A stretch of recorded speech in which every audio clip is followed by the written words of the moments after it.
En la comisaría, un oficial llamó a Soryong recordándole que ella había mencionado que su esposo empezó a actuar raro la noche anterior.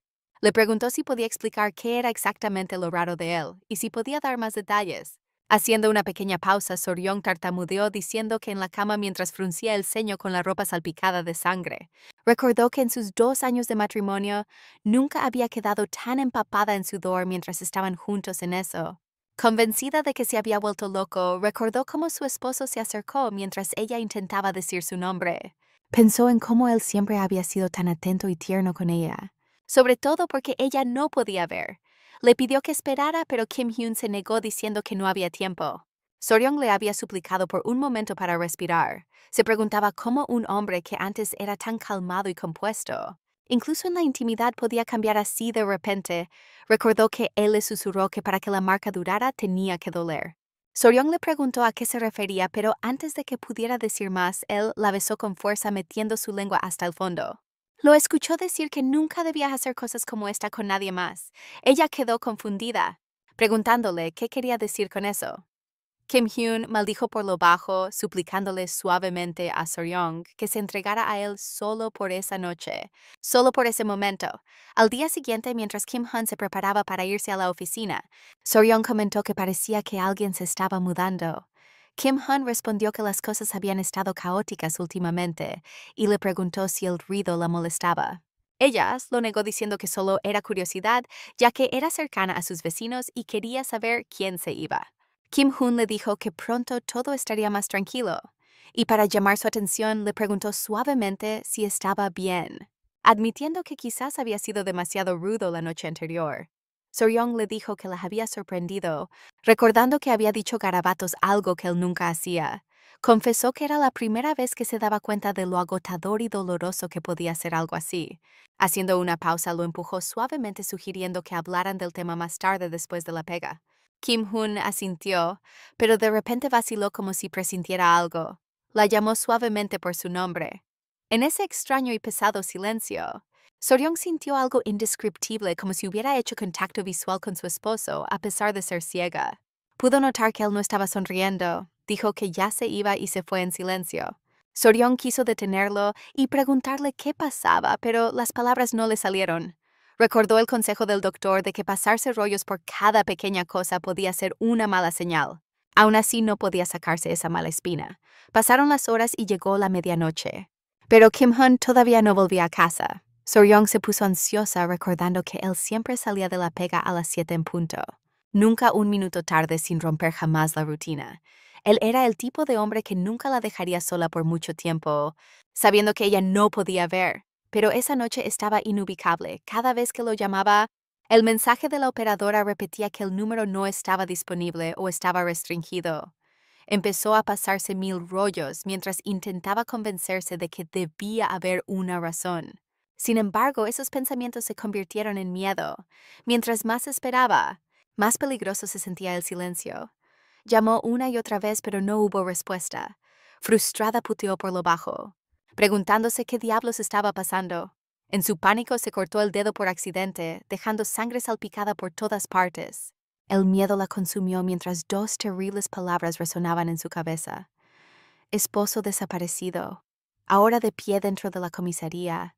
Se sentía débil mientras el oficial se aclaraba la garganta y le explicaba que no se podía poner una denuncia por presunta desgracia hasta que hubieran pasado al menos 24 horas desde el último contacto. Añadió que no podían tomar medidas inmediatas a menos que hubiera pruebas de un delito. Tartamudeando, Soryong preguntó a qué se refería con eso. El oficial respondió con calma que un delito, por ejemplo, podría ser cuando alguien intenta disfrazar una agresión como una desaparición y que debía ser honesta con ellos. La miró de arriba abajo con detención al notar el cuchillo en su mano y la sangre esparcida en su ropa. Su tono se volvió firme mientras le preguntaba de quién era esa sangre. Tras un largo silencio, ella dijo en voz baja que si le dijera que la sangre era de su esposo, ¿acaso lo encontraría primero? La primera vez que Soryong conoció a su esposo Kim Hyun, ella acababa de cumplir 24 años. Él se presentó cortésmente explicando que no era el jefe sino un simple empleado de la empresa. Como el jefe había salido un momento, Fue por la época en que ella se enteró por primera vez de que tenía un problema en su retina que antes estaba sana. Su visión había comenzado a desvanecerse poco a poco, dejándola asustada e insegura sobre su futuro. Durante su encuentro, Kim-hoon la ayudó pasándole un bastón que se le había caído. Su tono de voz era tranquilo. Sus movimientos eran cuidadosos, como si ya entendiera lo frágil que era su confianza.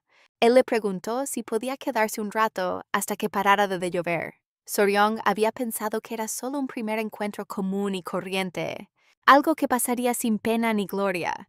Sin embargo, mientras estaba sentada ahí, no dejaba de preguntarse por qué tenía que vivir dependiendo de un bastón. ¿Por qué su destino se había vuelto tan cruel con ella? Siempre le habían dicho que fuera buena, así que había sido buena. Había trabajado duro. Incluso aceptó un trabajo como cuidadora, algo muy lejano a lo que alguna vez imaginó para sí misma. Aún así, se preguntaba por qué tenía que soportar tanta desgracia, por qué su vida había tomado ese rumbo. En ese momento de silenciosa frustración, Kim-hoon se disculpó un segundo y luego regresó con una taza de café. Le dijo suavemente que parecía tener frío y se la ofreció con una sonrisa amable. Soryong se quedó en silencio sin saber cómo responder. Por un instante, en un mundo que había perdido toda su luz, sintió como si una tenue calidez regresara. El sonido de su voz, la amabilidad en su tono y la forma en que se acercó a ella, todo le hizo sentir como si la luz la hubiera tocado de nuevo. Cuando él tomó su mano, ella no la apartó. En el presente, Soryong estaba paralizada frente al oficial, incapaz de procesar lo que acababa de escuchar. El oficial le dijo que en esa villa la única casa ocupada era la suya y que todas las demás casas estaban vacías. Nadie más vivía ahí. Le preguntó si de verdad no lo sabía. Soryong puteó con incredulidad diciendo que estaba segura de haber saludado a sus vecinos cada vez que pasaba y insistió en que debía haber algún error. El oficial negó con la cabeza, explicándole que no había otros residentes, y le preguntó de qué tipo de saludo estaba hablando. Antes de que pudiera responder, otro oficial interrumpió. Llamando al detective, dijo que acababa de recibir una llamada de la central. No había registro de nadie llamado Kim-hoon en el registro civil. Soryong sintió como si todo su cuerpo se convirtiera en piedra mientras su mente se quedaba en blanco. Días más tarde se encontró en la iglesia. Ya había pasado un mes desde que su esposo desapareció, y el vacío en su corazón solo se hacía más pesado. Le había rogado a los detectives una y otra vez que continuaran la búsqueda, pero ellos se negaron. Uno la apartó con cuidado diciéndole que se recompusiera, explicándole que la compasión por ella tenía un límite.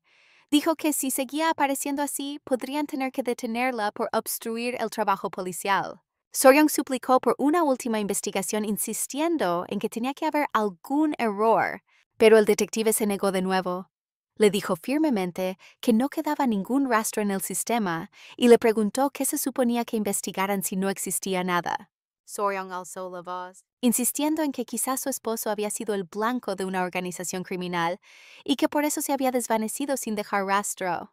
Pero el detective le bajó el perfil a su teoría, recordándole que en su primera declaración ella dijo que estaba cubierta con la sangre de su esposo.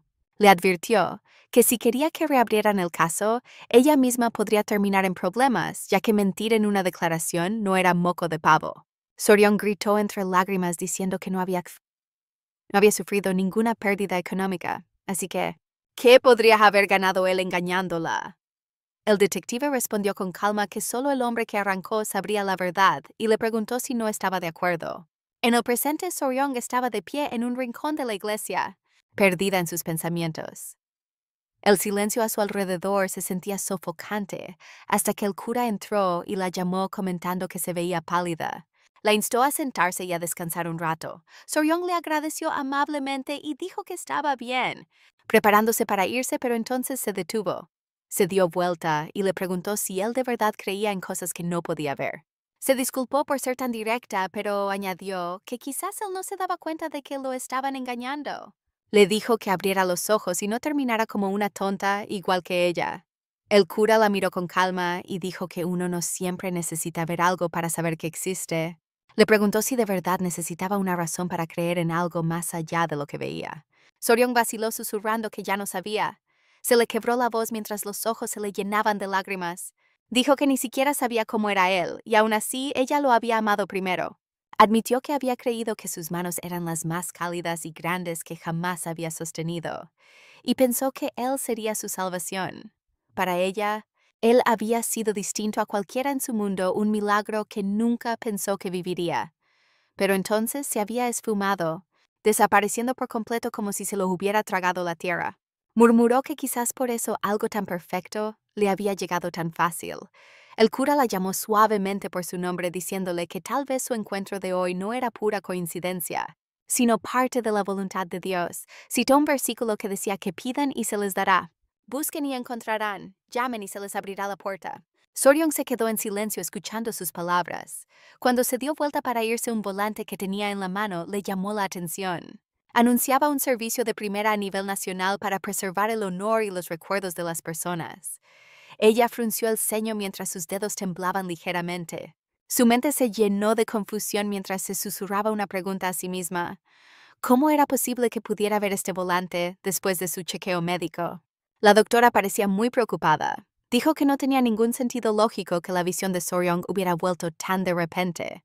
Un caso así, mencionó, podría incluso tener que ser reportado a la comunidad académica antes que nada. Soryong se sentó en silencio con sus pensamientos, volviendo al momento en que su esposo desapareció. Sintió que la niebla en su visión había desaparecido junto con él.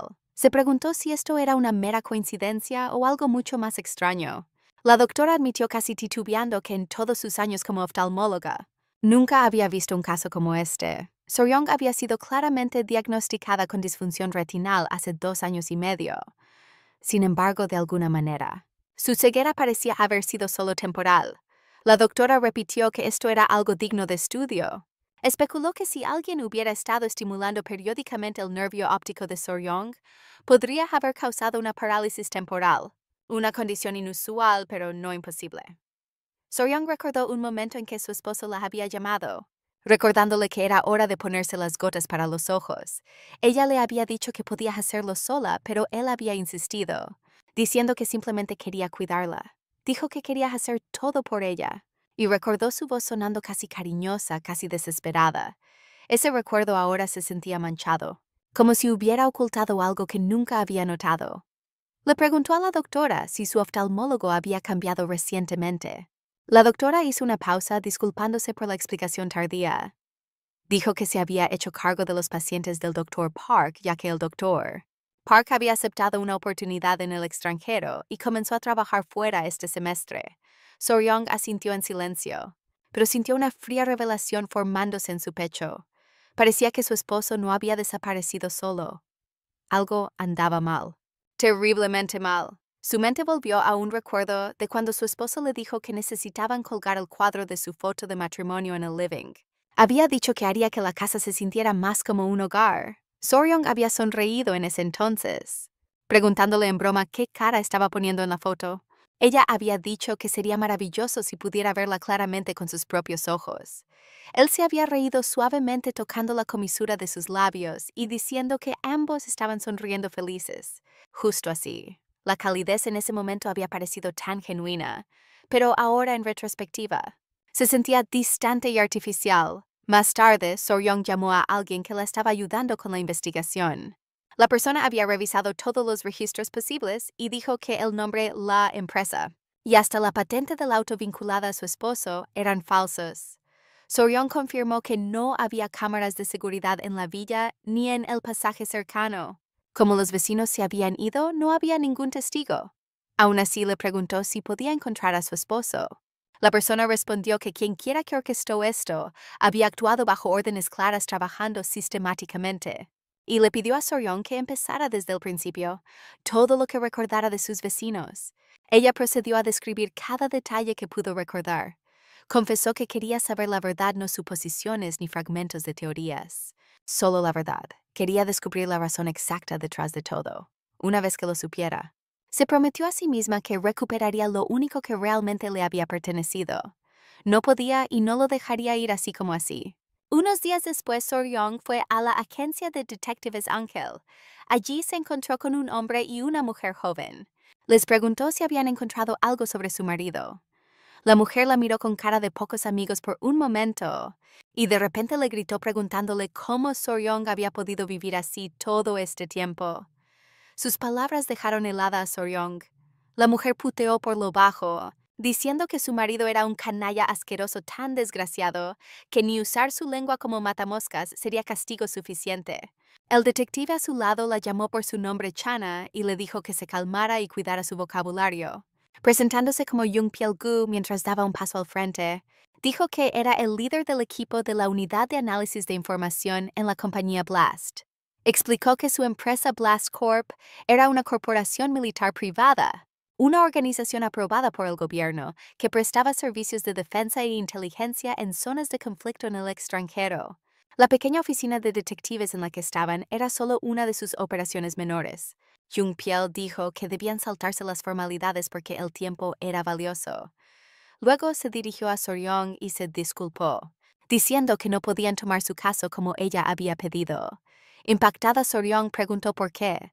Antes de que Jung Pyel pudiera responder, Chana interrumpió enojada diciendo que la mayoría de los vecinos que Soryong mencionó habían usado nombres falsos. Los colegios y lugares de trabajo que ella nombró también eran todos falsos. Soryong quedó para dentro sin poder creer lo que estaba escuchando. Chana continuó diciendo que el hombre con el que Soryong se había casado había cometido un error garrafal. Le recordó a Soryong que había dicho que el vecino de al lado tenía un perro. Incluso si todo lo demás era inventado, el nombre del perro probablemente era real. Lo habían buscado en los registros veterinarios y la dueña registrada resultó ser una mujer de 67 años. Soryong frunció el ceño con incredulidad diciendo que eso no podía ser. Insistió en que el dueño era un hombre joven, no una señora de edad. Chana se encogió de hombros diciendo que por eso mismo habían investigado más a fondo. Habían sacado los recibos de la tarjeta de crédito de la mujer de los últimos 5 años, Kim Yani, y lo que encontraron fue inesperado. Le pasó a Soryong la pantalla de una tablet. Soryong se disculpó en voz baja explicando que su vista todavía no se había ajustado del todo, así que no podía ver bien. Chana se dio cuenta de su error, se disculpó por su tono, y le explicó que el registro mostraba compras en una librería, específicamente libros para el examen de grado 9 del Servicio Nacional de Inteligencia, tanto las ediciones básicas como las aplicadas. Soryong se quedó helada al oír hablar del Servicio Nacional de Inteligencia. Jung Pyel habló a continuación diciendo que Kim Yani tenía un hijo que supuestamente trabajaba en una editorial. Explicó que los agentes de campo a menudo usan ese tipo de profesiones como identidades falsas. Si el hijo había pasado el examen del SNI y se había infiltrado en el barrio de Soryong, haciéndose pasar por un trabajador común y corriente, entonces todo empezaba a tener sentido. Soryong interrumpió, diciendo que no entendía qué significaba todo esto. La expresión de Jung Pyel se ensombreció mientras le preguntaba qué clase de persona era realmente su marido. Dijo que fuera quien fuera, se las había arreglado para volver completamente loca a una mujer y luego desaparecer sin dejar rastro. Le recordó que este hombre había comprado una villa entera, manipulado todo en un radio de 200 metros, y desapareció sin dejar rastro. Este nivel de ejecución, según Jung Pyel, no era algo que pudiera lograr un agente cualquiera o una misión de bajo nivel. Explicó que para una mujer como ella, podrían haberle asignado un agente negro del Servicio Nacional de Inteligencia. Los agentes negros, dijo, no figuran en ninguna parte, son fantasmas dentro del sistema. Sus identidades solo las conocían los altos mandos y su especialidad era borrar por completo cualquier rastro. Sus caras, sus nombres e incluso su pasado eran cosas que nadie podía descubrir. La miró con cara seria, diciendo que si sus sospechas eran ciertas, tal vez nunca volvería a encontrar a su marido. Mientras tanto, en otro lugar, Kim Hoon se quitó la máscara. La otra persona al micrófono comentó que daba asco por más que lo viera una y otra vez, diciendo que no se parecía en nada a una serpiente cambiando de piel.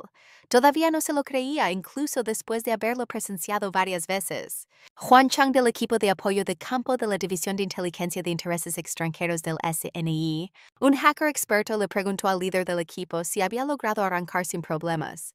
Kim Hoon confirmó que había salido rajado sin mirar atrás, muerto de miedo, de que lo pillaran, revelando que en realidad era Lee Woo-in de la División de Inteligencia de Intereses Extranjeros del SNI.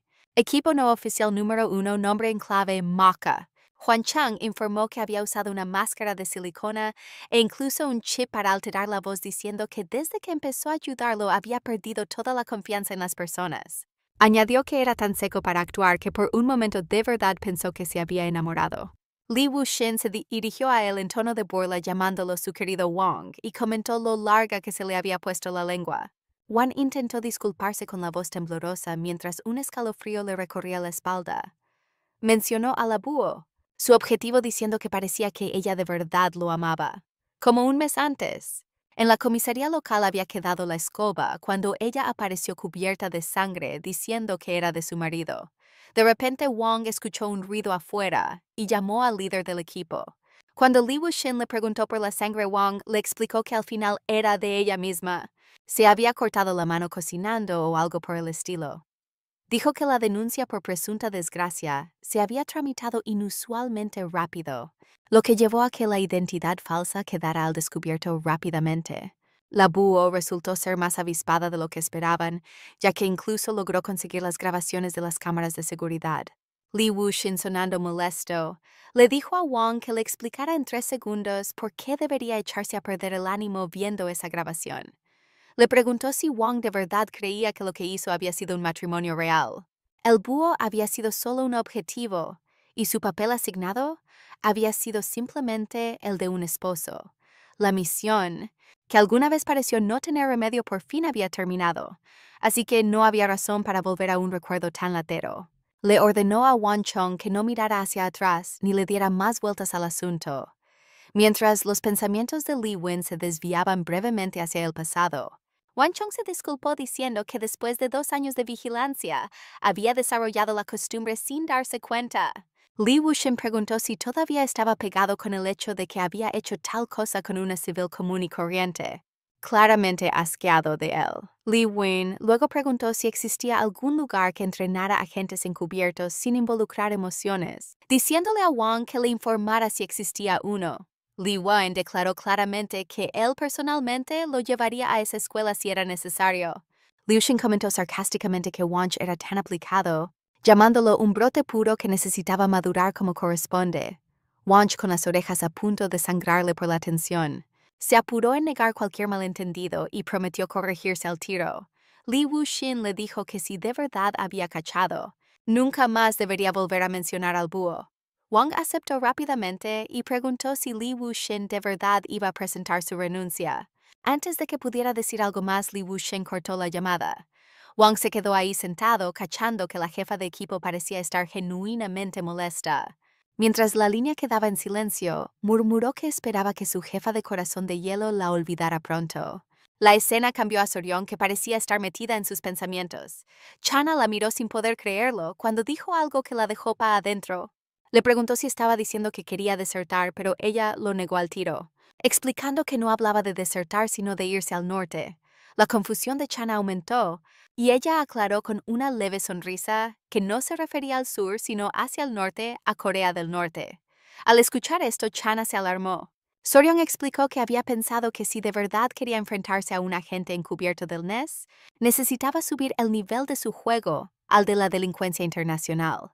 Mencionó que haría un reconocimiento por el puente Paku y el río Imjin. Como ella era de la región del norte de China, pensó que sería buena idea pedirle un consejo a sus viejos contactos de allá, y por eso la había contactado. Cha le dijo que estaba loca, preguntándole si de verdad quería meterse con el nido. Soryong lo afirmó con calma, diciendo que la gente decía que ella era alguien a quien nunca podían seguir. Por eso pensó en intentar lo contrario. Si hacía suficiente show y cometía fechorías, quizás la atraparía Inés. De esa forma tendría la oportunidad de conocer a los agentes activos directamente. Chana la miró fijamente, impactada mientras ella hablaba con una determinación inquebrantable. Sus ojos mostraban una fría resolución mientras decía que iba en serio. Dejó en claro que no estaba bromeando ni planeando a la loca. Ya tenía su estrategia cuidadosamente trazada. Para ella esto no era un acto imprudente, sino una decisión calculada, impulsada por algo más fuerte que la razón. La expresión de Soryong se endureció cuando dijo que quería volver a verlo, sin importar lo que costara. Declaró que él sería quien vendría a atraparla. Unos días después, mientras Soryong manejaba hacia la frontera, el soldado del puesto bostezaba con paja diciendo que ese día andaba pa'l gato. Estiró los brazos, quejándose mientras bostezaba sin parar cuando de repente un auto se les acercó a toda velocidad. Soryong, agarrando el volante con fuerza, recordó las palabras de Cha que le advirtió que si alguna vez la atrapaban y se encontraba de nuevo con su esposo, ¿qué haría? Murmuró por lo bajo que no lo sabía. ¿Debería matarlo o amarlo más? Ya no sabía lo que quería. Una parte de ella anhelaba verlo, y otra parte quería matarlo. ¿Debería matarlo o amarlo más? Ya no sabía lo que quería. Una parte de ella anhelaba verlo y otra parte quería matarlo. Cada día se había vuelto un infierno para ella mientras tomaba su café amargo intentando borrar los pensamientos que la atormentaban. En el presente, mientras Soryong aceleraba aún más su auto, rugió hacia el puesto de control mientras los soldados le gritaban que se detuviera. Apuradamente pusieron barricadas intentando detener su avance. Soryong se mordió el labio con fuerza, susurrando que tenía que apurarse y atraparlo pronto. Gritó por la ventana, diciéndole a los soldados que la atraparan rápido mientras ella esquivaba todas las barricadas pensando que con eso bastaría. La tensión a su alrededor se sentía más pesada a cada segundo, mientras el sonido del motor retumbaba en el silencioso puesto. Mientras Soryong avanzaba por el camino, escuchó las voces de los soldados que corrían detrás de ella. Uno de ellos se desplomó diciendo con dificultad que no podía respirar. Otro soldado corrió a ayudarlo preguntándole qué pasaba e intentando ayudarlo a recuperar el aliento. Los ojos de Soryong se abrieron como platos mientras puteaba en voz alta preguntándose por qué no la atrapaban. Porque a este ritmo iba a terminar en Corea del Norte. Apretó los dientes girando el manubrio bruscamente para evitar un choque. Su corazón latía con fuerza mientras intentaba calmar su respiración. Los soldados seguían gritando, ordenándole que se detuviera y se rindiera. Cuando por fin la alcanzaron, uno de ellos tomó la manilla de la puerta diciendo que estaba bajo arresto de emergencia. Soryong suspiró profundo, diciendo que se habían demorado mucho ya que de verdad pensó que se iba a morir en el intento. Los soldados intercambiaron miradas de confusión antes de llevársela detenida. Dentro de la oficina, un oficial dio un paso al frente, diciendo que era de la División de Investigación Anticomunista del Servicio Nacional de Inteligencia. Le informó que estaba siendo acusada de violar la Ley de Seguridad Nacional y de dañar instalaciones militares. Al escuchar su tono, Soryong sonrió levemente, de esas que ponen nerviosos a los demás. El oficial continuó diciendo que por culpa de sus acciones, todas las instalaciones cercanas permanecerían cerradas hasta que la investigación terminara por completo. Mencionó que era un lugar turístico muy conocido y que por su culpa todos los itinerarios de grupos habían sido cancelados. Soryong lo interrumpió de repente, preguntando si acaso eso no era bueno, ya que había oído que un soldado se desmayó por hiperventilación y no era mejor que descansara tranquilo en el hospital. Sus palabras dejaron a los oficiales mirándola con una irritación evidente, tildándola de desubicada. Él explicó que hasta los intentos de violar la Ley de Seguridad Nacional eran sancionables, y que todo lo que dijera podría influir en si se presentaban cargos en su contra. Le preguntó cuál era su motivo para intentar desertar a Corea del Norte, luego hizo una pausa para reformular su pregunta con más cuidado. Le preguntó quién era Kim Hyun, ya que durante el interrogatorio policial solo había mencionado su nombre y se había negado a decir nada más. La presionó para que explicara quién era él exactamente. Soryong respondió con calma que era su marido. El oficial frunció el ceño diciendo que los registros indicaban que era soltera.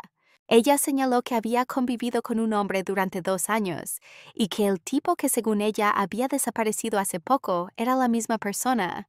El oficial se inclinó hacia ella preguntando si su motivo para infringir la ley estaba relacionado con ese hombre. Soryong guardó silencio por un momento y respondió que el presidente de la Comisión Nacional de Defensa de la República Popular Democrática de Corea, Comandante Supremo del Ejército Popular Coreano y el gran líder del pueblo, esos eran los títulos que su marido mencionaba a menudo.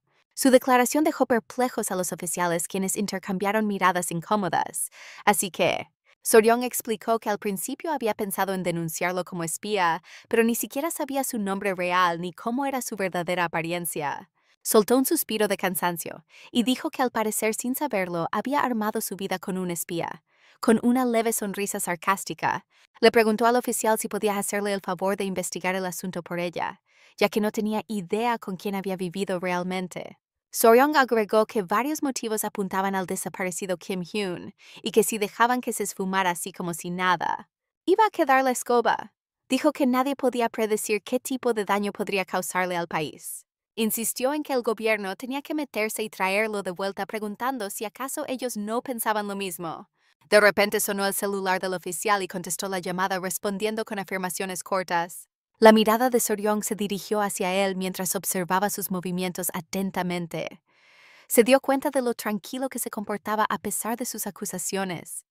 Después de cortar la llamada, el oficial movió un poco su silla y dijo que con eso debería bastar para la investigación. Sus palabras dejaron helada a Soryong.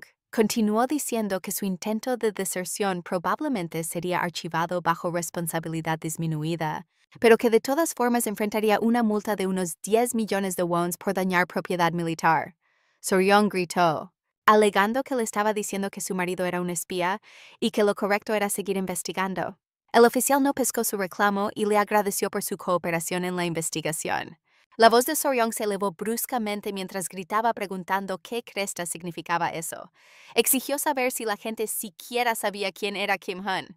Cuestionó por qué todos parecían tan empeñados en ocultar su existencia. Preguntó si los encargados de atrapar espías de verdad podían ser tan negligentes, diciéndoles que se fueran antes de que hiciera pedazos el documento que tenía enfrente. Su tono se volvió más agresivo mientras miraba con rabia la pared de vidrio diciendo que si estaban jugando a las escondidas, por lo menos deberían hacerlo todos juntos. El oficial le advirtió que dejara de huevear, pero Soryong le gritó que ellos eran los que estaban con jueguitos. Exigió saber qué tenía de tan especial Kim Hyun como para que se negaran a hacer una investigación como la gente. Siguió gritando preguntando por qué lo estaban escondiendo, repitiendo la pregunta mientras su respiración se volvía pesada. La sala quedó en silencio por un momento, hasta que el oficial preguntó con calma si se estaba tomando sus remedios correctamente. Soryong se quedó helada, confundida por su pregunta. El oficial le explicó que llevaba bastante tiempo sin tomar sus remedios y que probablemente fue en ese momento cuando empezó la desaparición de su marido. Soryong frunció el ceño y le preguntó sobre los remedios, insistiendo en que no estaba enferma, así que no tenía por qué tomar nada. El oficial respondió que acababa de hablar con el doctor de ella sobre su condición. La expresión de Soryong cambió mientras pensaba en su doctor y tomó el informe que tenía al frente. El detective que estaba junto al oficial mencionó que el Hospital Hanium, su hospital era al que ella iba desde chica. La escena cambia al hospital donde el Dr. Park estaba en su consulta, escuchando las noticias en la tele. El periodista anunció que una mujer de unos 20 años había sido atrapada esa mañana mientras intentaba desertar a Corea del Norte por la zona fronteriza de Paju. Según la policía, la mujer fue identificada solamente como la señorita Han, pero de repente, el anuncio del reportero fue interrumpido cuando la puerta de la oficina se abrió sorprendiendo al Dr. Park. Soryong entró en silencio, sonriendo mientras anunciaba que ya había llegado. Con calma le sirvió té al doctor como si fuera una visita normal. Mientras él la miraba fijamente, sus manos temblaban ligeramente.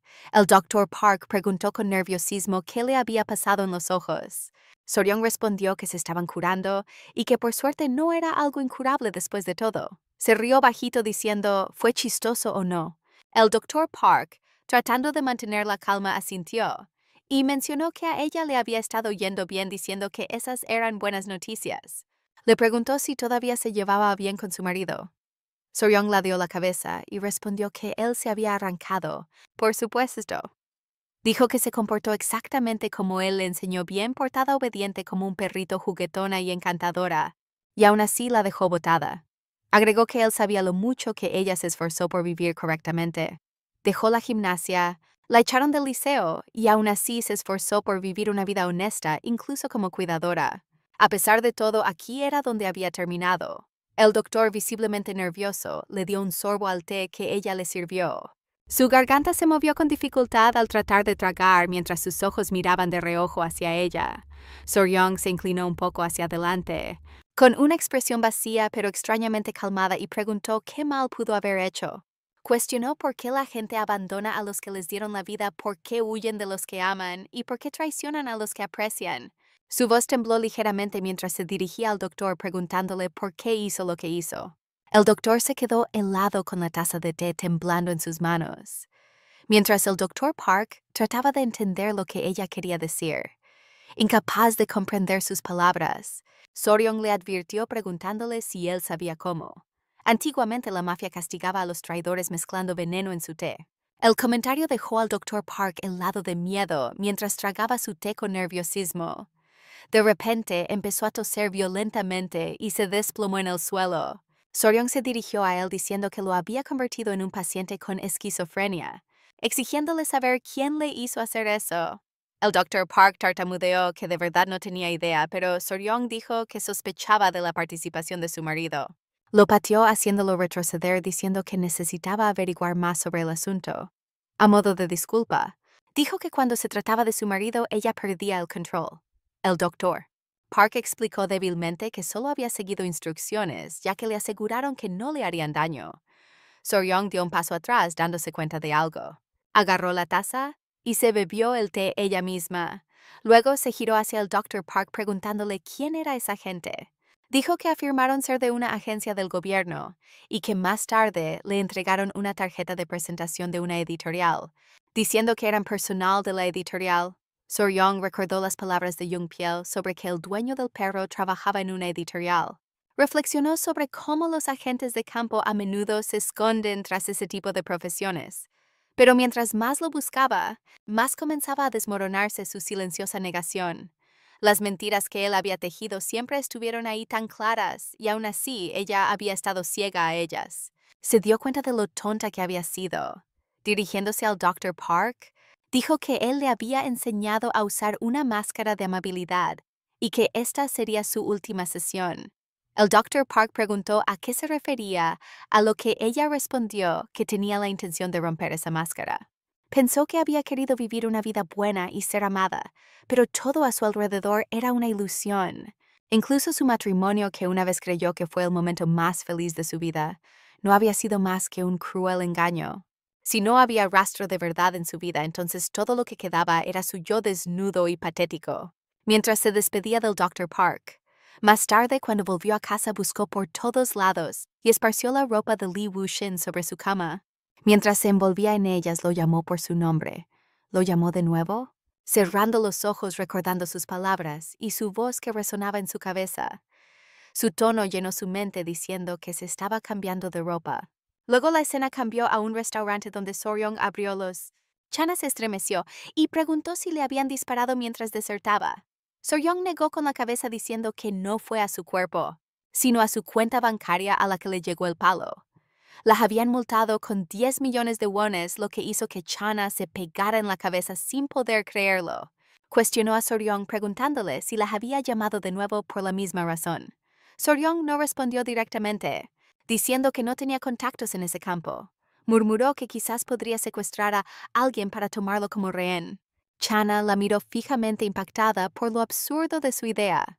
Soryong continuó diciendo, mientras más alto el estatus social del rehén, mejor, ya que eso obligaría al gobierno a enviar un experto en negociación. Sugirió que alguien como el subdirector del Servicio Nacional de Inteligencia sería el rehén perfecto. La escena cambió de nuevo a Lee Woo-in, quien de repente recibió una llamada del subdirector. Puteó por lo bajo, lamentando no haber destruido su teléfono antes, y siguió echando chuchadas al darse cuenta del cacho que se venía. El subdirector le ordenó a Lee Woo-shin que regresara de inmediato, pero Lee Woo-shin respondió que solo había presentado su carta de renuncia por el asunto. El subdirector gritó furioso preguntando si creía que criar a un agente como él era fácil. Incluso con 10 años de servicio, ahora 2 agentes de inteligencia estaban muertos. Y en tal situación, se atrevía a entregar una carta de renuncia con razones personales tan chantas. Lee Win declaró con calma que ya lo había explicado todo en la carta, que sufría de esquizofrenia. El subdirector rugió, preguntando si esa era su explicación, cuestionando en qué tipo de estado mental creía que estaba. Lee Woo-shin preguntó si el subdirector de verdad pensaba que había estado realmente cuerdo hasta ahora. El director exigió saber qué lo molestaba tanto, recordándole que una vez dijo que renunciaría tan pronto como terminara la misión. Lee Woo-shin repitió que tenía esquizofrenia. Incluso durante su tiempo personal se había vuelto insoportable mostrar la cara sin usar una máscara de silicona. Había asumido que era una condición relacionada con el trabajo, pero el hospital lo diagnosticó con trastorno obsesivo-compulsivo. Sentía que se arrancaría su propia cara si esto continuaba. No más fantasmas sin rostro acosándolo cada noche. Continuó diciendo que ya no podía dedicarse al espionaje porque tenía un tatuaje al lado de sus partes íntimas. El subdirector quedó de una pieza. Li Wuxin continuó diciendo que ahora, como en la misión actual, no podía ni hablar de eso ni usarlo. Entonces, ¿qué se suponía que iba a hacer? El subdirector golpeó su escritorio con rabia, diciéndole que estaba loco y preguntándole qué le estaba haciendo a la propiedad de la nación. Lo puteó una y otra vez acusándolo de haber perdido la cabeza. Luego le preguntó si Li Wen de verdad creía que se estaba resistiendo porque él lo había... Antes de que terminara la frase, Li Wuxin lo interrumpió diciendo que ya era suficiente, si el subdirector no le iba a devolver su renuncia. Entonces, que lo dejara hasta ahí. El subdirector lo llamó preguntándole si ya no necesitaba el documento, diciendo que pensaba que había aguantado todo hasta ahora solo por ese papel. Le exigió saber si Li Wen de verdad se iba a rendir así nomás.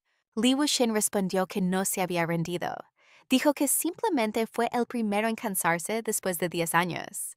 Aunque había cuidado al búho, había fallado. No había ganado nada con eso, sin tener dónde desahogar su frustración. Solo quería encontrar una forma de lidiar con eso. Le preguntó si eso era lo que de verdad le molestaba tanto al subdirector. El subdirector se quedó en silencio un momento antes de decir que estaba a solo un paso de convertirse en el director del Servicio Nacional de Inteligencia. Una vez que alcanzara ese puesto, le prometió que podría darle a Li Wuxin lo que quería. Esta vez se aseguraría de que se usaran la cara y el nombre reales de Li Wen, ya que actualmente él era el que estaba dentro de la cuota. Ese era el tipo de máscara que necesitaba ahora, así que le suplicó a Li Wen que lo hiciera solo una última vez. Li Wuxin, haciendo una pausa, preguntó si era sin la máscara. El subdirector lo afirmó. Después de una breve pausa, Li Wuxin preguntó cuál era la misión. El subdirector le preguntó si alguna vez había oído hablar de la corporación Blast. La escena cambió a Soryong, quien escuchó sobre la misma corporación. Chana le explicó que si quería secuestrar a alguien tan importante como un subdirector o un jefe de sección del Servicio Nacional de Inteligencia, primero necesitaba habilidades básicas de combate y operacionales. Chana insistió en que las aprendiera, mencionando que la mayoría de los profesionales estaban afiliados a su empresa. Soryong preguntó si de verdad era necesario aprender tales habilidades, dejando a Chana pasmada. Chana le gritó que los ejecutivos del SNI probablemente siempre estaban rodeados de guardaespaldas y que para ejecutar un secuestro sin ser detectada se necesitaba un entrenamiento adecuado. Dijo que de verdad sentía que Soryong era como su hermana chica de Corea del Norte y que le estaba dando este consejo por preocupación. Mientras Chana seguía hablando, los pensamientos de Soryong se desviaron hacia la corporación Blast. La voz de Chana resonaba, sugiriendo que había un montón de hombres trabajando en Blast. Si Soryong pasaba tiempo con esos compañeros, podría eventualmente olvidarse de ese imbécil y redescubrir una sensación de libertad. Chana parecía estar haciéndose sus propias películas sobre Soryong, mientras Soryong silenciosamente sentía que los pensamientos de Chana estaban algo fuera de lugar. Aún así, lo que Chana dijo tenía sentido. Para tomar a un alto mando del SNI como rehén de verdad necesitaba resistencia, entrenamiento y la habilidad adecuada. También se dio cuenta de que probablemente necesitaría un cómplice para llevar a cabo el secuestro, si todo salía bien. Podría incluso usar la situación a su favor. Soryong entonces llamó a Chana mencionando al hombre que conocieron en la agencia de detectives privados, Jung Pil. Le recordó a Chana que él había dicho que era el líder de equipo de la corporación Blast. Chana lo confirmó música preguntando por qué lo mencionaba y preguntándose en voz alta sobre su cuñado. Al escuchar esto, Soryong se quedó helada por un momento antes de sonreírle débilmente a Chana. Le dijo suavemente que las dos eran familia, reconociendo la verdad detrás de su conexión. Después de la reunión, Soryong fue a juntarse con Jung Pil, quien le preguntó de qué exactamente tenían que hablar. Ella mencionó a Chana, explicándole que había oído que él era parte de su familia y que era su cuñado. Aclaró que eso los convertía en cuñados y que lo había contactado solo para advertirle que podría estar en peligro. Luego le puso una grabación con la voz de Chana, en la que hablaba con Soryong sobre qué pasaría si alguna vez los pillaban y tuviera que enfrentar a su marido. Soryong le dijo a Jung Pil que una vez intentó desertar al norte pero que la pillaron y que fue Chana quien le dijo cómo hacerlo, dándole ese método a propósito para que Jung Pil se desesperara. Añadió que si la volvían a pillar intentando desertar, quizás la obligarían a mencionar el nombre de Chana, diciendo que la desertora Chana la había ayudado. Young Peel gritó furioso, pero Soryong no le hizo caso. Dijo fríamente que el cuñado mayor resultó ser un exfuncionario del Servicio Nacional de Inteligencia. Young Peel le exigió saber qué diablos estaba tratando de hacer, y Soryong respondió que él parecía tener un corazón inesperadamente puro, preguntándole si alguna vez había planeado casarse mientras cuidaba a las hermanas desertoras, preguntando en tono de burla si ya había desechado esa idea. Young Peel alzó la voz de nuevo, pero ella se mantuvo calmada y distante. Soryong entonces dijo que si Chana levantaba sospechas, su esposa inevitablemente también estaría implicada. Young Peel se detuvo controlando su genio y le preguntó qué era exactamente lo que quería de él. Soryong respondió sin más que quería una pega. Explicó que había estado investigando una empresa llamada Blast Corporation, una filial del grupo Shahua que ocupaba el tercer lugar en el ranking de empresas nacionales. Era una compañía militar privada, conocida por su amplia gama de clientes, naciones en conflicto, regímenes autoritarios, carteles de droga, gobiernos legítimos e incluso organizaciones de ayuda humanitaria. Se había ganado la reputación de ser la contratista militar privada más versátil de Asia Oriental. Además de las operaciones de combate, ofrecía servicios estratégicos, logísticos y técnicos, y sus contratos a menudo alcanzaban los cientos de miles de millones en financiamiento de guerra. Soryong añadió que Blast Corp también ofrecía protección a VIPs dentro del país y era usada frecuentemente por el Servicio Nacional de Inteligencia cuando les faltaba gente para misiones críticas. Young Peel preguntó por qué estaba investigando a la compañía, y Soryong le recordó que ya le había dicho que necesitaba una pega. Young Peel refunfuñó que en Blast Corp solo contrataban a gente con experiencia militar o de inteligencia específica. Ex oficiales del Ministerio de Defensa, ex agentes de la NES, operativos especiales y soldados retirados. Cuestionó si Soryong tenía alguna de esas calificaciones. Soryong respondió con una leve sonrisa y una sola palabra: matar. Al escuchar esto, Young Peel quedó para adentro rogándole que no fuera tan lejos, insistiendo en que incluso su intento de deserción ya era pasarse de la raya. Soryong lo corrigió en voz baja, diciendo que no era un asesinato, sino simplemente hacer el aseo. Unos días después, Soryong recibió una llamada de Blast Corporation, pidiéndole que fuera a una entrevista.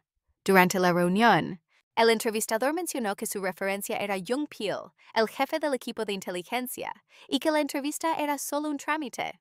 Dijo que su pega incluiría lavar la ropa, cocinar y lavar los platos, y que empezaría oficialmente el lunes. Agregó que era raro que una mujer tan joven se uniera a un lugar de trabajo así y que su llegada motivaría al equipo a entrenar con más ganas. Soryong se dio cuenta de que la mayoría del personal parecían ser soldados, así que comentó que debía haber muchas herramientas peligrosas en el lugar. El entrevistador se rió con sorna preguntándole si tenía miedo, diciendo que habría muchos hermanos mayores para protegerla una vez que empezara a trabajar. Soryong respondió que no era miedo, sino que él debería aprender a cerrar el tarro. Su tono hizo que el entrevistador se estremeciera. Ella miró por la habitación y comentó que había armas por todas partes, preguntando si no era él quien en realidad debería tener miedo. Cuando la entrevista terminó, Soryong salió afuera con pasos firmes y una expresión indescifrable. Pensó para sus adentros que el camino por delante ya era bastante largo. Mientras salía a la calle ajetreada, sonó su celular. Contestó justo cuando un hombre pasaba rozándola, al otro lado de la línea. Era Cha quien hablaba, y Soryong le respondió que acababa de salir de la entrevista y le preguntó si él ya estaba en la empresa. El hombre que la había rozado al pasar en ese mismo instante no era otro que Lee Woo-in. Un mes después, mientras Soryong continuaba con sus quehaceres diarios, uno de los guardias la llamó pidiéndole que fuera a almorzar, ya que todas las mesas excepto una ya estaban limpias. Soryong respondió que iría después de botar lo que quedaba de comida, a lo que el guardia le dijo que se apurara y fuera a comer. Soryong asintió escuetamente y continuó con su pega, mientras se movía de un lado a otro limpiando. Leves cuchicheos se esparcieron entre los trabajadores. Hablaban sobre un puesto disponible en el equipo de seguridad especial, con las voces cargadas de curiosidad y precaución. Algunos murmuraban que ya habían empezado a correr rumores sobre el nuevo líder del equipo, describiéndolo como un tirano de tomo y lomo. Decían que a pesar de que era excepcionalmente seco, Los miembros del equipo a su cargo estaban siendo exigidos al máximo, casi al punto de reventar bajo su liderazgo. So-young se detuvo un instante, procesando en silencio lo que oía. Los murmullos le hicieron recordar la última vez que había visto a Cha. El recuerdo le trajo un dolor sordo. Un vago recuerdo de Cha atrayéndola hacia él en un breve y torpe abrazo. So-young recordó sentirse hecha bolsa. El cansancio de aparentar que todo estaba bien la agobiaba. Cha le había preguntado cómo le iba en la pega y si se llevaba bien con sus colegas. Cha comentó que con el tono para molestar de ella, su cara afilada y su actitud fría, seguramente ya tenía todo bajo control. So-young le había quitado la mano de encima, preguntándole en vez de eso dónde estaba trabajando él por estos días. Mencionó que era más difícil verlo de lo que esperaba. Cha había vacilado, casi inmutándose por su pregunta, respondiendo vagamente que todo lo que podía decir era que el nuevo líder del equipo era un auténtico imbécil. Esa conversación resonaba ahora en su mente. Se le pasó por la cabeza que Cha también podría formar parte del equipo de seguridad especial, ya que era la única división de la que nunca había podido encontrar nada de información. Todo lo relacionado con esa unidad estaba súper restringido, casi como si sus actividades hubieran sido borradas a propósito de los registros de la empresa. Mientras So-young seguía en lo suyo, sintió cómo crecía la tensión entre algunos empleados cercanos. Dos de ellos estaban discutiendo acaloradamente. De repente uno agarró al otro del cuello de la camisa puteándolo y desafiándolo a repetir lo que acababa de decir. El otro le gritó de vuelta acusándolo de hacerse el weón que no le importaba. Cada vez que se mencionaba al equipo de seguridad especial, cuando en verdad se moría de ganas por unirse a ellos, lo acusó de dárselas de bacán mientras por debajo envidiaba a los que elegían. El tipo que lo tenía agarrado del cuello volvió a gritar preguntándole a quién creía que le estaba diciendo picao. Le gritó que el otro siempre se las daba de la blanca paloma en el grupo, como si por ser puro hocico se fuera a ganar el respeto. La pelea se puso más brígida, con las voces cada vez más fuertes y enojadas, hasta que So-young se dio cuenta de que estaban a punto de que quedara la cagá. Los dos tipos se empujaron con cuática y en el caos se tropezaron hacia la encargada que estaba cerca. Abesperco. La señora intentó hacerse para atrás, pero uno de los tipos se la llevó por delante. Cayó al suelo con un grito agudo de dolor. Todos se quedaron helados por un segundo antes de que cundiera el pánico. La encargada susurró que parecía que se había lastimado feo la espalda y preguntó qué hacían. Al ver esto, So-young no se pudo aguantar. Respiró hondo y dijo con calma que ella se encargaría de limpiar el desastre. Mientras daba un paso al frente, uno de los tipos se burló de ella preguntándole quién se creía que era para meterse. So-young no le contestó nada. En vez de eso, empujó el carro hacia adelante con un pencazo inclinándolo y tirándole todo el contenido del balde de comida directo encima. El tipo retrocedió tambaleándose impactado con la ropa empapada y los ojos abiertos como platos por la rabia mientras gritaba, preguntando qué cresta se creía que estaba haciendo. So-young le aguantó la mirada con una expresión indescifrable y simplemente le dijo que la hora de almuerzo se había acabado y que se podía ir. Más tarde ese día a So-young la mandó a llamar su jefe. El hombre le tiró una toalla diciéndole en un tono cortante que la habían contratado para limpiar cagás, no para armarlas. Dijo que sabía desde el principio que era patúa y no tenía filtro, pero que esta vez se había pasado de la raya. Le recordó que esta empresa giraba en torno al personal de combate y que su pega como personal de apoyo era mantener el orden, no armar atados. Antes de que pudiera seguir, So-young lo interrumpió en voz baja, sugiriendo que alguien debería revisar la espalda de la señorita Kim. El supervisor frunció el ceño insistiendo en que ella no cachaba lo que era importante en ese momento. Le advirtió que uno de los tipos con los que se había agarrado antes era conocido por ser un fosforito, y ahora estaba con la media vena. Le aconsejó que evitara buscarle la pelea por un tiempo si es que le importaba su pega. So-young no dijo nada más y salió de la oficina. Mientras caminaba por el pasillo, pensaba con pesimismo en cómo se suponía que iba a seguir con su misión de secuestrar al jefe de división y encontrar a su esposo. Cuando cada paso parecía meterla en más atados, se preguntaba si necesitaba armar un plan nuevo. Pero también se dio cuenta de que ninguna otra pega le daría el acceso o la cobertura que tenía esta. Las puertas del ascensor se abrieron justo cuando llegó al lobby. Adentro estaba Lee Win acompañado por un funcionario. So-young dudó un momento sin saber si entrar o no. Lee Win le echó una mirada y le dijo con un tono neutro que mejor entrara de una vez. El espacio entre ellos se sentía pesado por la tensión que no se decía. Soryong se quedó quieta sin contestar. Lee Woo-in la miró de nuevo y comentó que si no iba a subir, al menos debería haberse corrido. Apretó el botón y las puertas comenzaron a cerrarse. Mientras los paneles de metal se juntaban, Soryong le echó una mirada por un momento antes de que el ascensor se cerrara. Cuando la puerta del ascensor se cerró, Soryong comentó que era una mirada bastante interesante. Escuchó a otros empleados conversando, diciendo que era el tipo nuevo del que todos andaban pelando. Uno de ellos mencionó que había escuchado que pasó mucho tiempo en África. Dijeron que se enlistó en el ejército apenas cumplió la mayoría de edad y que había estado trabajando en las fuerzas especiales desde entonces. Otro se sorprendió preguntando si de verdad tenía 31 años y qué clase de experiencia tenía. Soryong recordó que él era el de los rumores del famoso líder de equipo culiao del que todos hablaban. Más tarde, Soryong se encontró con el tipo con pinta de matón que le tiró la ropa y le ordenó que la lavara de nuevo. Se quejó de que todavía olía a basura y que ya había pasado una semana, pero el olor no se iba con nada. Soryong le explicó que ya la había lavado más de 20 veces en la última semana y que encontraba raro que el olor todavía siguiera ahí. De repente el hombre le preguntó si acaso sabía su nombre. Soryong respondió que estaba escrito en su uniforme de entrenamiento y que ella sabía leer Hangul. Sungwook pareció sorprendido y le preguntó si siempre era así de tiesa. La puteó, diciéndole que no lo quedara mirando y advirtiéndole que sus ojos le daban cosa. Al escuchar esto, Soryong le preguntó si quería acostarse con ella, o qué, dejándolo completamente helado. Sungwook le preguntó qué clase de mina era y si acaso entendía lo que significaba ser sutil. Soryong le preguntó si se estaba portando así porque se quería acostar con ella. Sungwook se detuvo antes de preguntar qué haría ella si él le dijera que sí. Le preguntó si en ese caso ella de verdad lo haría. Mientras él se acercaba, Soryong se negó diciendo que no se acostaba con cualquiera nomás.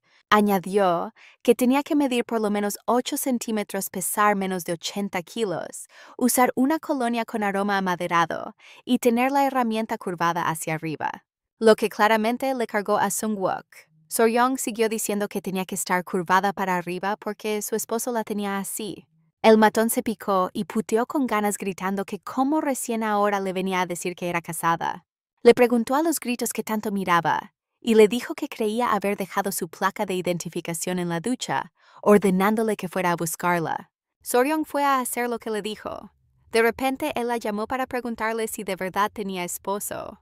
Soryong pensó seriamente en qué clase de wea era esa y lo ignoró mientras se acercaba al baño. Mientras seguía con su trabajo, pensó que cruzar la frontera 100 veces habría sido más fácil que esto. A medida que se acercaba, escuchó unas voces y se preguntó si habría alguien bañándose. Adentro, Lee Woo-in se estaba duchando. De repente se dio cuenta de su presencia y le preguntó qué pasaba, cuestionando si acaso intentaba ducharse con él. Soryong se quedó helada, preguntándose en qué momento había entrado. Lee Woo-in le dijo que los demás llegarían pronto y que tenía que salir de ahí al tiro. La mirada de Soryong de repente se desvió hacia abajo. Lee Woo-in pareció sorprendido y le dijo que era demasiado obvia y que lo estaba haciendo sentir incómodo. Soryong notó un tatuaje ahí y quedó para dentro al verlo. Lee Woo-in le dijo que si ya había terminado de mirar, que se fuera nomás. Sin embargo, cuando sus miradas se cruzaron, se quedó helado. Sin dudarlo, estiró la mano y le sacó la mascarilla, haciendo que Soryong gritara y preguntara qué cresta estaba haciendo. Cuando Lee Woo-in le vio la cara, se quedó quieto tiritando mientras se preguntaba qué estaba haciendo ella ahí. Soryong se disculpó, diciendo que pensó que no había nadie adentro y que se iría al tiro. De repente, Lee Woo-in escuchó a otras personas entrando a ducharse, quejándose de lo cansados que estaban. Uno de ellos preguntó qué era ese olor, preguntando si a alguien le apestaban las patas o si alguien había pisado caca y había entrado. Liu Xin cerró la puerta rápido mientras los otros seguían hablando, diciendo que cacharon que Sungwook había dejado la escoba con la nana de nuevo y que el tipo de verdad era bien Barça. Soryong le dijo a Liu Xin que se moviera, pero él le pidió que esperara y lo dejara pensar un momento. Cuando Soryong le dijo a Liu Xin que se moviera, pero él le pidió que esperara y lo dejara pensar un momento. Cuando Soryong le preguntó qué había que pensar, Liu Xin le preguntó qué cresta estaba haciendo ahí. Ella explicó que alguien había dicho que dejó su placa de identificación en las duchas. Li Wen negó que esa fuera su verdadera preocupación y le preguntó qué hacía ella en la compañía. Soryong respondió que cocinaba y lavaba la ropa, lo que dejó a Li Wen pa dentro. Soryong agregó que la cortesía innecesaria no era necesaria en este momento y que ver a sus compañeros piluchos no la iba a matar. Ella pensó que toda la situación era más desagradable para ella que para él, y le apartó la mano de un empujón. Tomándose un momento, Li Wen le preguntó si mirar a la gente así era su maña. Soryong miró hacia abajo, cachó su cuestión y le pegó una cachetada de la impresión, murmurando, ¡qué penca! De repente, Li Wen abrió la ducha mientras Soryong arrancaba de la puerta. Li Wen la miró de reojo, preguntándose por qué tenía que mirarlo directamente a los ojos de esa manera. Más tarde, Liu Xin llamó a Wan. Wan respondió, preguntando si Li Wen lo había llamado y si había encontrado algo sobre la corporación Blast. Li Wen preguntó por qué la lechuza estaba ahí, lo que confundió a Wan. Liu Xin preguntó qué cresta estaba haciendo, a lo que Wan preguntó si esa era de verdad su lechuza. Liu Xin se molestó por sus palabras y le preguntó si Wan había encontrado algo o no. Wan respondió que sí y empezó a explicar. Wan dijo que Soryong tenía 27 años. Se había unido a la corporación hace un mes y fue asignada al departamento de logística, donde trabajaba principalmente en la cocina y la lavandería.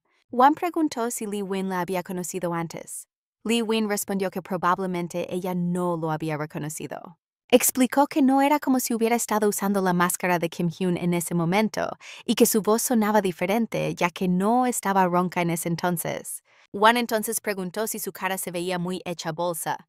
Li Wen le preguntó si eso era realmente lo que a Wan le daba curiosidad.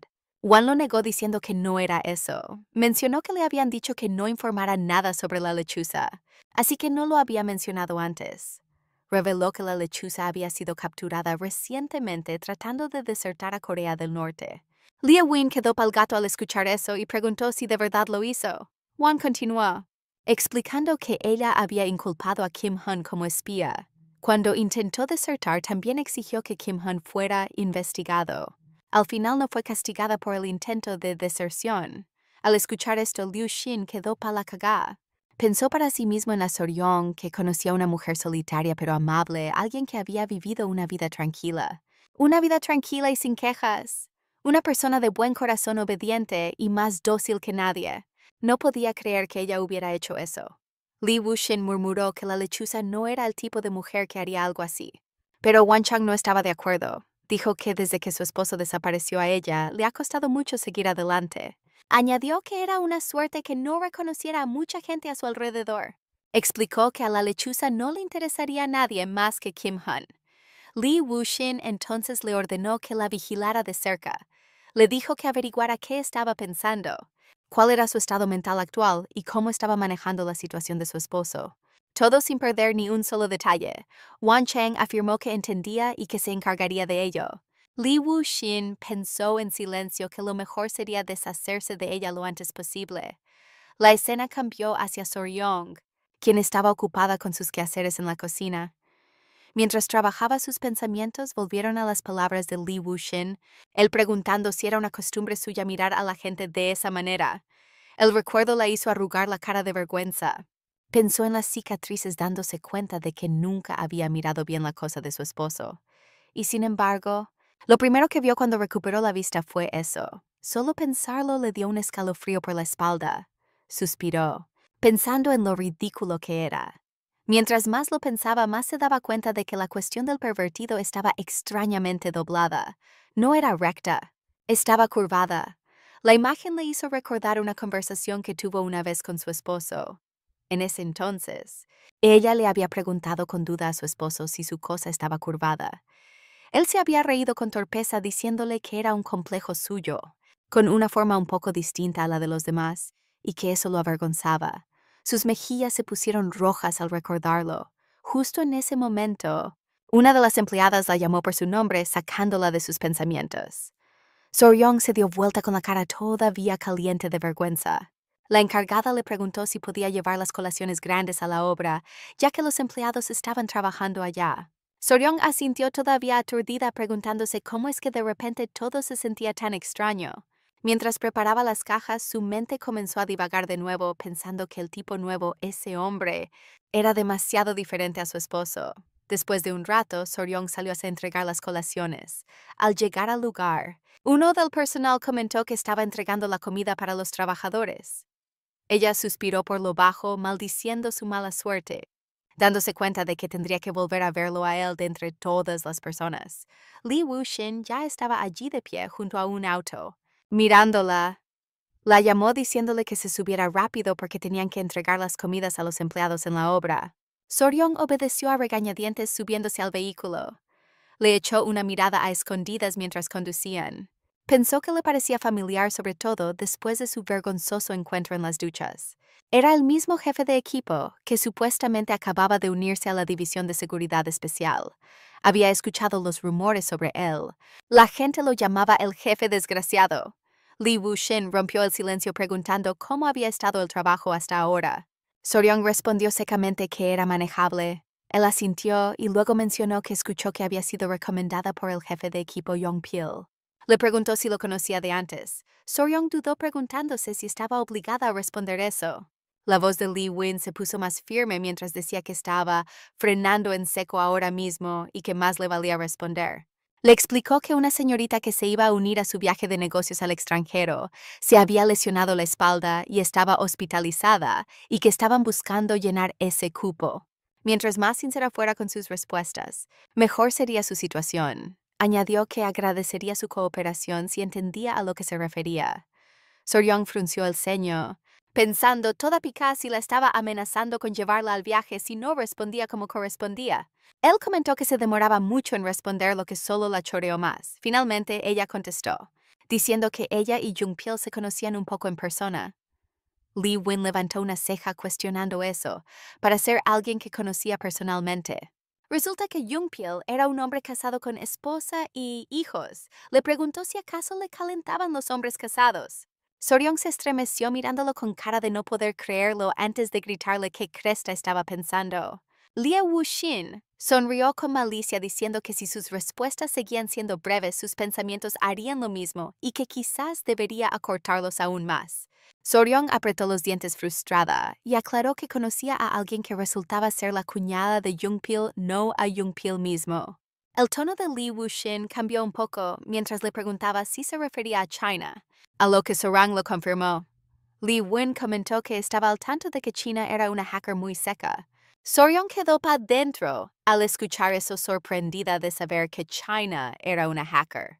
Li Wuxin continuó explicando que en el 2016, el Banco Central de Bangladesh casi había sufrido una pérdida de $1,000 millones por un hackeo. Detrás de eso estaba el gobierno de Corea del Norte, y en el centro de todo estaba una niña de 16 años. Esa niña era China. Soryong escuchó todo con bastante sorpresa. Liaowen le preguntó cómo es que había conocido a un talento tan valioso. Soryong respondió entera pesada, preguntándole si de verdad tenía que compartir detalles de su vida personal. Liu Xin se inclinó un poco hacia adelante, afirmando que en realidad no era una historia.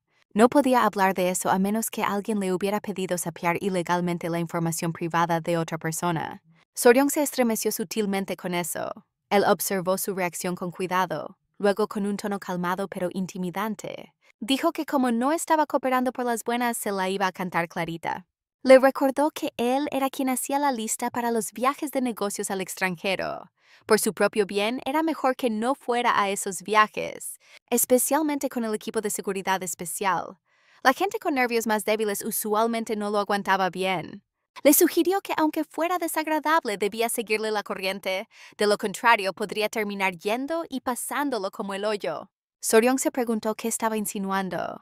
Estaba diciendo que ir al viaje sería peligroso para ella, que vería cosas que alguien con estómago débil no debería ver. Sus palabras la confundieron y la molestaron al mismo tiempo. Li Wuxin continuó diciendo que si tan solo cooperaba como correspondía, él se aseguraría de que la excluyeran de esos viajes. Soren apretó los puños pensando que este gallo debía estar loco. La única razón por la que se unió fue por ese viaje, para enfrentar situaciones lo suficientemente peligrosas como para atraer la atención de los Enies. Esa era su meta.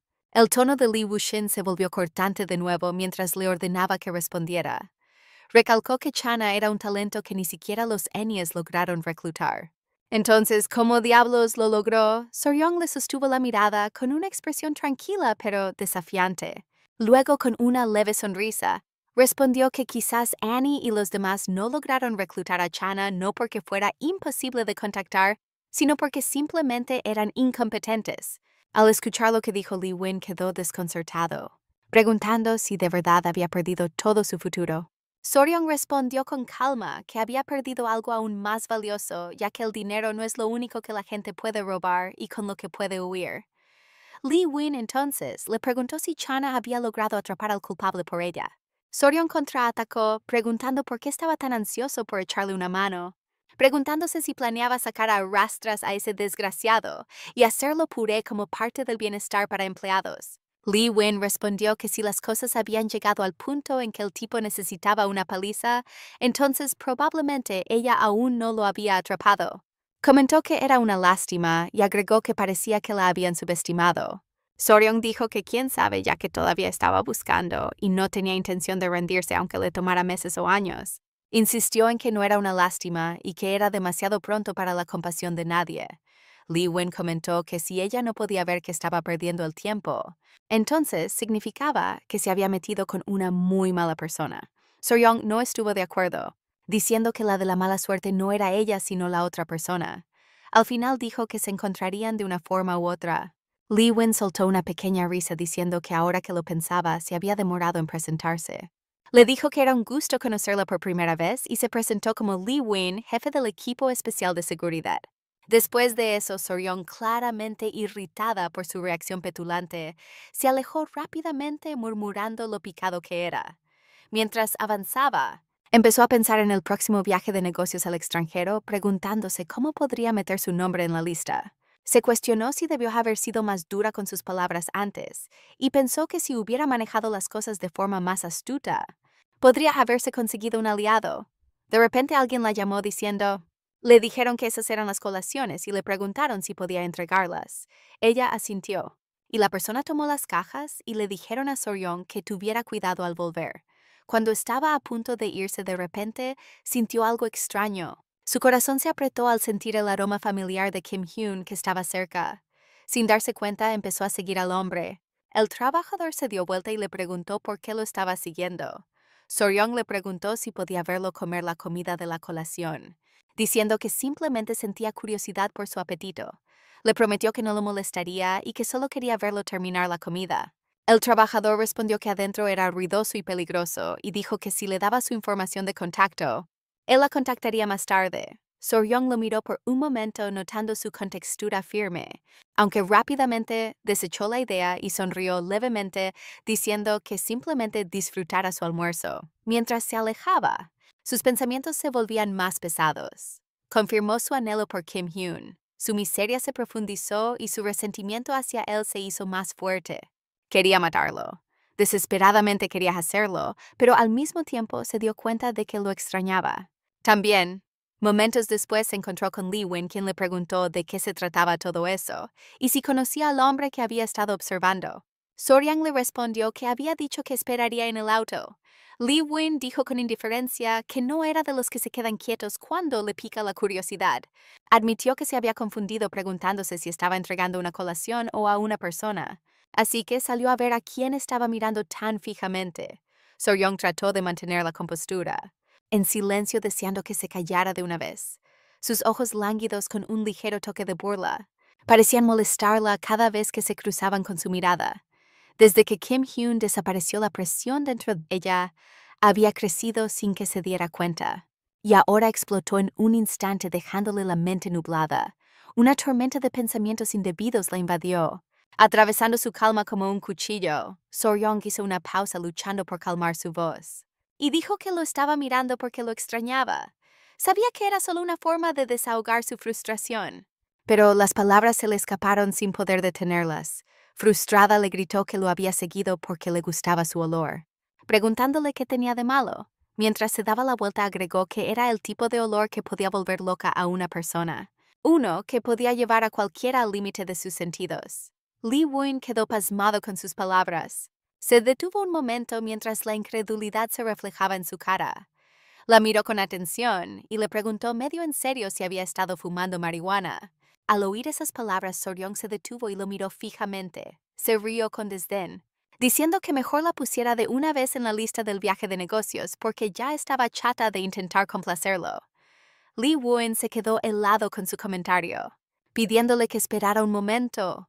Pero antes de que pudiera decir más, le tiraron un huevo mientras los trabajadores se juntaban a su alrededor, gritando si lo había mandado la corporación. Le dijeron que era un inútil, preguntando cómo alguien como él se atrevía a dar la cara por ahí, tirándole más huevos con rabia.